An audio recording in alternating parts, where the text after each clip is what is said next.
Here we're going to learn how to create leads into the system and also how to import leads into the system. Once you log in, you'll be in the home module of the CRM. You'll notice these tabs on top have submenus. Scroll over the Sales tab and go down to where it says Leads, and we're going to click on that. Here we'll be able to see all the leads that we have in the system. On the upper right, you'll see where it says Create. Simply click on that blue Create button, and it'll give you a blank lead here. Fill in the information as appropriate, and when done, simply hit Save.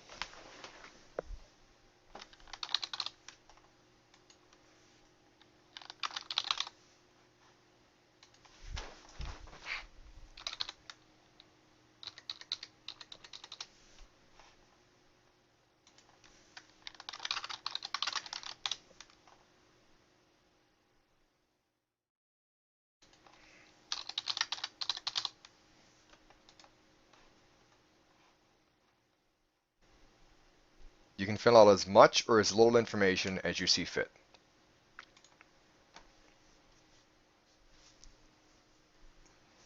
Once you hit Saved, it is now a saved record in the CRM. You'll also notice that your phone number now has a green phone icon next to it where I can initiate a click-to-call. Next, we're going to learn how to import leads into the system. On the left, you'll see where it says Import Leads. Click on that link, and it'll give you the option to import your list. Click on the Browse button. Select your file. Be sure that it's a CSV file that you're uploading. If it's an Excel spreadsheet, you can easily convert it to a CSV using the Save method in your Excel file. Once I select it, you should see the name of the file here on the right of the Browse button. From here, I'm going to hit Next, and it's going to give me some sample information from the file that I'm uploading. In this case, I have company name, address, city, state, zip, etc. And it'll also give me the information from those fields for the next two rows. If it's not a Salesforce or Outlook spreadsheet that I'm uploading, I'll simply hit None or leave it checked as None and simply hit Next. From here, it'll bring me to a field mapping page, whereas on the left, it gives you all the columns from the data file that we're uploading, and in the middle, it'll give us the field names for the CRM that we should associate with. The right simply has some sample data from the records that we're uploading in the first place. So in the company name here on the left, I'm going to map that to account name in the CRM. Address is already filled in for me. Next, I'm going to map city. You'll notice here that everything's in alphabetical order, but you'll also notice that there is no city field in the CRM. What it's actually called is primary address city, so I'm going to go down to where it says P, and you'll see where it says primary address city. Next, I'm going to do the same for the state, primary address state. And then the zip code is actually postal code, primary address postal code. Okay. If you have more than one address, you can choose to have the alternate address or alt address city, alt address state, etc. If you'll notice here in the drop-down, it gives you the options here in the A's, alt address city, state, etc. Typically, you only have one address per record, so you can just worry about the primary address information. In this case, county is a field here that we have in our data set that we don't have in the CRM. You can easily add fields in the CRM using the Studio method, or Studio module, I should say, in another video that we have as far as adding fields into the system. Next, I'm going to go to phone. It's worth noting that the phone component in the CRM, the office phone is the primary phone that's used in the CRM as far as tabulating records. So I'm going to go down to where it says office phone. Even if they're giving me a cell phone or a home phone and it's only the main number for that contact, I'm going to still set it to office phone because that takes over as primary. If I did have an office phone and I should say a cell phone and also maybe a home phone number, then I could appropriate them accordingly, because I do have fields for home phone, as you can see here under H. I have field also for mobile phone, and I can create as many other phones as I need to in the back end, again, in the Studio Fields module. www, I'm assuming that means website, so I'm going to go down to the W's for website.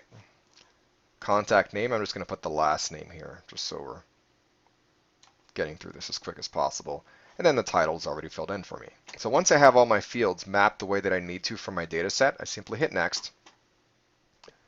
And here it's going to give me the option to save this file. So if I have other files that I want to upload into the system, other CSVs that have the same exact format, I don't have to go through and map every single time I load them into the system. I can simply save this record, or I can save this layout, I should say, and next time I load them into the system, I can choose the saved format and it'll automatically map them according to how I just set it up here. Once I'm done, and this process is optional, you don't always have to save it. It's only if you have other records or other files to upload that'll make your life easier next time you do it. You simply hit import now. It's going to give you a total of how many records you're importing. In this case, it's 2467. It's going to upload 100 at a time. So in this case, it's doing 1 to 100. Next, it's going to go of 101 to 200, so on and so forth, until I have the full amount of records imported into the system.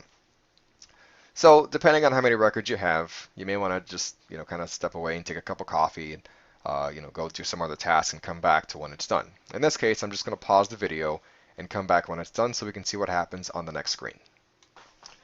Now that all of our records are imported, you'll notice here that we have the total records that were created and the total records that were not imported due to some type of error. In this case, the error might be duplicates, or maybe there was no name or phone number in the columns, or whatever the case is. If you did want to zero in and see what those errors might have been, you have the option here of clicking on duplicates or errors. So if I click on duplicates, I'll see here that there were no duplicates. But if I click on errors, it'll give me a list of all the errors that were obtained here, as far as required missing value, first last name here. This one had, again, no last name, no last name. So if there were no last names here because I was loading a field here that required a last name to be filled in, then it would have omitted it from being imported into the system. Okay. So here I can see all the records that were imported into the system, and I have the option, if I made a mistake, to undo my import, or I have the option to import more leads, or I have the option to exit, in which case it will keep the records in the system and I can move about my way. In this case, I'm going to exit, and I'm essentially adding 1,333 leads into my system to give me a grand total, as you can see here. I'm now back to my leads module, and everything is hunky-dory the way that I need it to be. A third, or even other options of importing leads into the system can include having leads pushed in from a dialer that you might be using, a predictive dialer of some sorts. You can also have leads pushed into the system from your website or multiple sites' contact forms. If you are marketing in other aspects online that don't include your website, let's say you have another company that's sending you leads, like a home advisor or an Angels List, or maybe a law firm, a law organization sending you leads as far as that goes for cases, you have the option of having all those leads pushed directly into the CRM. Feel free to contact your system administrator or support@gofusion1.com for more options. Thank you for watching.